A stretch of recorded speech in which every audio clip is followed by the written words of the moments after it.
ஆச்சி கொழுக்கட்டை மாவு வந்தாச்சு. ஆச்சி கொழுக்கட்டை மாவிற்கு கொழுக்கட்டை அச்சை கேட்டு வாங்குங்கள்.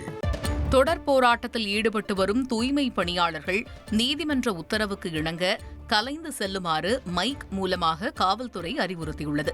தூய்மை பணியாளர்களின் போராட்டம் தொடர்பாக விசாரணை மேற்கொண்ட சென்னை உயர்நீதிமன்றம் அனுமதிக்கப்படாத இடத்தில் இந்த போராட்டம் நடத்துவதால் உடனடியாக அப்புறப்படுத்த வேண்டும் என தமிழக அரசுக்கு உத்தரவு பிறப்பித்தது.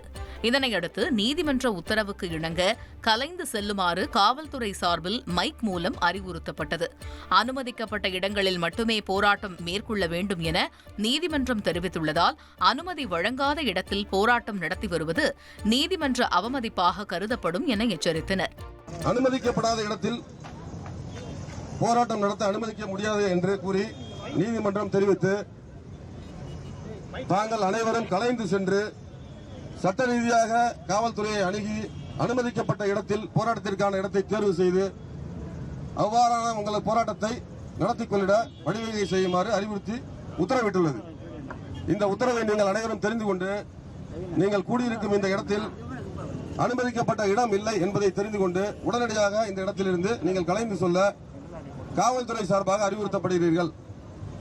மேலும் நீங்கள் அவ்வாறு செய்யாத பட்சத்தில் இன்று சென்னை உயர்நீதிமன்றம் உத்தரவிட்டுள்ள உத்தரவிற்கு எதிராக நீங்கள் செயல்படுவதாக கருதி நீதிமன்ற அவமதிப்பிற்கு உள்ளாவீர்கள் என்பதையும் நீங்கள் தெரிந்து கொள்ள வேண்டும் என்று இந்த காவல்துறை சார்பாக இந்த அறிவிப்பை நான் தெரிவிக்கிறேன். இருப்பினும் தங்களுக்கு நியாயம் கிடைக்கும் வரை போராட்டம் தொடரும் எனவும் தூய்மை பணியாளர்கள் தரப்பில் தெரிவிக்கப்பட்டுள்ளது.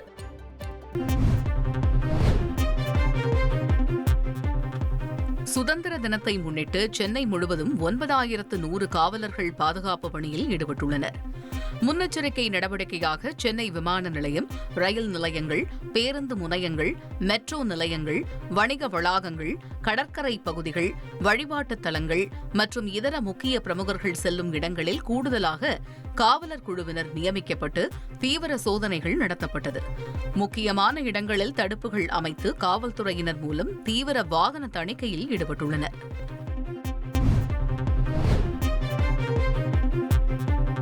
சனாதன ஒழிப்பு பேச்சுக்கு எதிரான வழக்குகளை ஒன்றாக இணைத்து விசாரிக்க கோரும் துணை முதல்வர் உதயநிதி ஸ்டாலின் மனு மீதான விசாரணையை உச்சநீதிமன்றம் தள்ளி வைத்தது.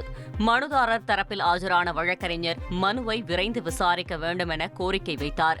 இதனை ஏற்ற உச்சநீதிமன்றம் செப்டம்பர் 1ஆம் தேதி விசாரணைக்கு எடுத்துக் கொள்ளப்படும் என்று தெரிவித்துள்ளது. ஆச்சி கொழுக்கட்டை மாவு வந்தாச்சு. ஆச்சி கொழுக்கட்டை மாவிற்கு கொழுக்கட்டை அச்சை கேட்டு வாங்குங்கள்.